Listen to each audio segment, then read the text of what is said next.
آپ صلی اللہ علیہ وسلم جب کسی مریض کی عیادت کے لیے جاتے تھے نا تو اس مریض پر صرف ایک دم کر دیتے تھے، وہ مریض ٹھیک ہو جاتا تھا۔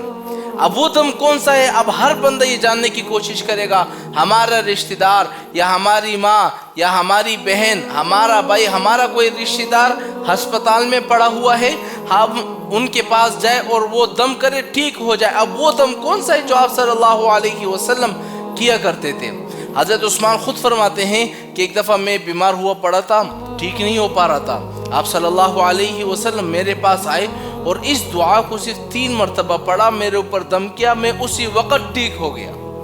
اب وہ دعا کون سی ہے؟ میں آپ لوگوں سے بھی کہتا ہوں کہ بھئی اس دعا کا اہتمام کیا کرو۔ یہ آپ صلی اللہ علیہ وسلم سے دعا ثابت ہے جو آپ صلی اللہ علیہ وسلم وظیفہ پڑھتے تھے، مریض پر دم کرتے تھے، وہ مریض ٹھیک ہو جاتا تھا۔ اب وہ دعا کون سی ہے ذرا نوٹ کر لیں۔ وہ دعا یہ ہے: بسم اللہ الرحمن الرحیم اعیذک باللہ الاحد الصمد الذی لم یلد ولم یولد ولم یکن لہ کفوا احد۔ کتنی آسان سی دعا ہے، کوئی مشکل ہے؟ آپ کا صرف 3 سیکنڈ لگے گا ایک دفعہ پڑھنے میں۔